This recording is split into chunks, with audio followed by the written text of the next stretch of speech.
Happy WrestleMania week, everybody. This is a big week filled with the biggest stories and, of course, the Angomania live stream extravaganza. A lot of giveaways and stuff happening, so make sure you stay tuned for that. In today's video, we're going to talk about Roman Reigns and his new World Championship because Triple H is set to reveal that. That is coming up in just a little bit. Our first story of today's news is a new signing in the WWE. We're talking about Jeremy Marcus from NJPW USA. You might recall seeing Jeremy Marcus on NJPW Strong. He was part of the United States expansion for New Japan Pro Wrestling. He is a former Santino Bros Wrestling Academy graduate, and he just announced on social media that he is now signed to WWE NXT. He posted this photo with the other NXT refs, and this is obviously just big news in general because WWE is starting to showcase a little bit more of referees to a different degree from what they've typically done in the past. So if you guys don't know what I'm talking about, referees in the past, they weren't really referred to as their real name.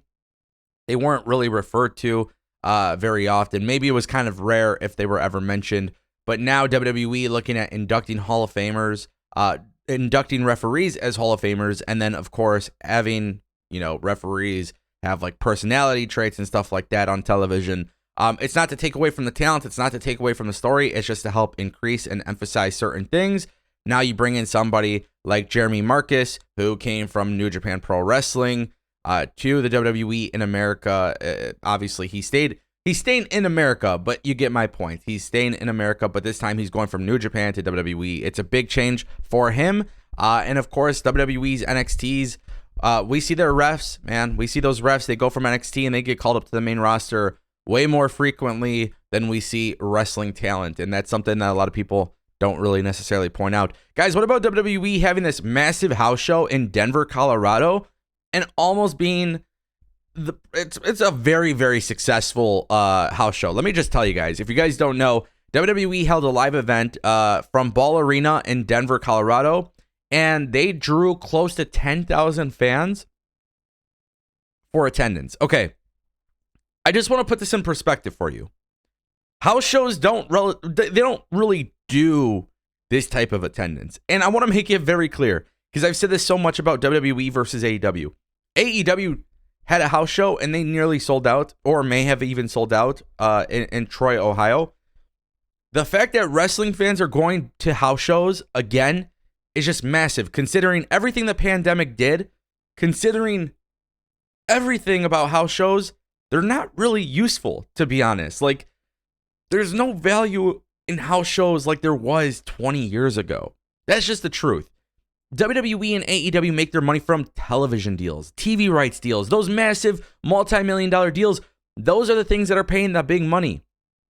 Doing house shows sometimes aren't worth the investment. In fact, if I remember correctly, WWE reported that they were losing money on house shows.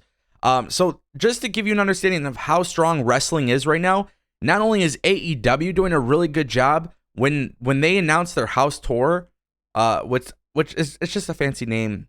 House Rules Tour is just a fancy name for house shows, by the way. But when they announced that, and then WWE is doing almost 10,000 seats in a house show, and mind you, their top stars aren't even there. Brock Lesnar's not there. Roman Reigns is not there. There's certain people who are very, very big names in the company, and they're not being there. There was no Sami Zayn. There was no Kevin Owens. And they're doing almost 10,000 seats. By the time it's actually all said and done, it might even have over 10,000 seats. WWE's business model right now is incredibly good. But it's not just WWE. Wrestling just seems to be really amazing right now. And that's incredibly important for the business. It's incredibly important for people like me who talk about it. It's incredibly important for the wrestlers who get paid and have opportunities to go elsewhere. It's just a really cool thing to see. I think a lot of people remember the times where you would go on social media and see these pictures of house shows and basically they're not having any sort of attendance, and it was just a problematic type of thing. But the good news is WWE is killing it in this department. Yes, Road to WrestleMania is here. Clearly the excitement stands. Sami Zayn, I did say Sami Zayn was a top guy, right? I did say that? Oh, I'm sure I did, because here's the thing. Sami Zayn is viewed as a top guy.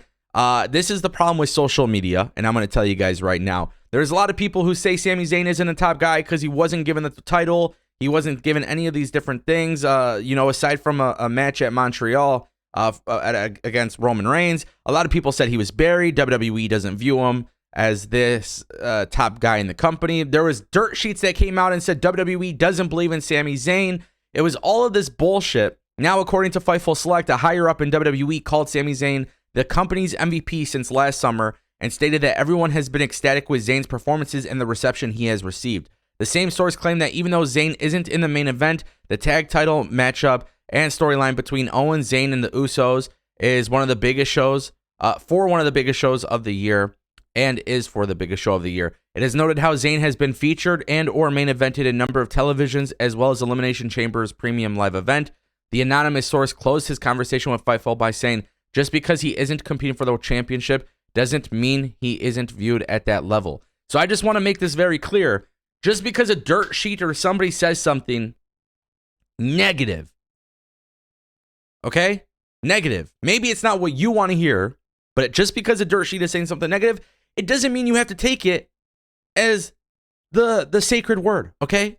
I'm just making it very clear that Sami Zayn doesn't need a world championship to be viewed as a top guy. And I really, really hate when wrestling fans are trying to diminish by saying he's not a top guy, or by bashing the dirt sheets and by, all the things that the dirt sheets are saying about him not being a top guy. By people putting out this like narrative that Sami Zayn's been buried, all you're doing is hurting the guy, right? What you need to do is be loud for him. You need to show your support for him. When you're in the arena, you got to make sure that they know, they hear you. When you're on Twitter, yeah, you got to make sure they know that you love Sami Zayn. At the end of the day, I want to make it very clear, Sami Zayn being a top guy in the company is not a shocker to me. It won't be a shocker to me if we see Sami Zayn mix it up after the titles are split up, because after the titles are split up, it's a lot easier. You're not going to have Sami Zayn and Roman Reigns' 1,000-day potential milestone, just like you didn't have Drew McIntyre do it, just like you didn't have John Cena do it, or Brock Lesnar, or anybody else. It was a tricky situation that Triple H inherited. He inherited it. Now the story is going to be finished. And then once the story is finished, who knows? Maybe Sami Zayn gets rewarded with the World Championship opportunity yet again. Speaking of world titles, Triple H is set to reveal a new World Championship. WrestleVotes via Give Me Sport dropped some very, very big news here today, guys. And we're going to talk about it. If you don't know what I'm talking about, Triple H has approved a new World Championship belt, and it is expected to be introduced soon. WrestleVotes tells Give Me Sport that a new World Championship has been created and is waiting to debut soon. More specifically, there is a new belt. They don't know for sure if it's getting a new name. I don't know if one of the titles is going away, but there's a new belt that WWE has made, and the decision makers have approved it. Like, if they want to introduce it on TV tomorrow or today, they can. Those boxes are checked. So now this is just a matter of Triple H wanting to reveal the championship whenever he feels like it. And to be honest with you, I'm assuming that it could happen even tonight on Raw. It can happen on SmackDown. The idea of revealing a new championship belt, we all know it's been in the works. I've been talking about this for a year now.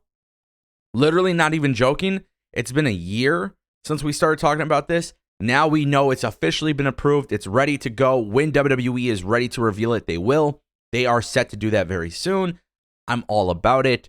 And then it goes back to the Sami Zayn thing. You have 2 world titles or 1 world title. That's going to make the difference in who gets a shot. But I think WWE is going to have a new WWE Championship, Universal Championship. Raw will have its own title. SmackDown will have its own title. Everybody will be happy. Let me know what you guys think in the comment section down below.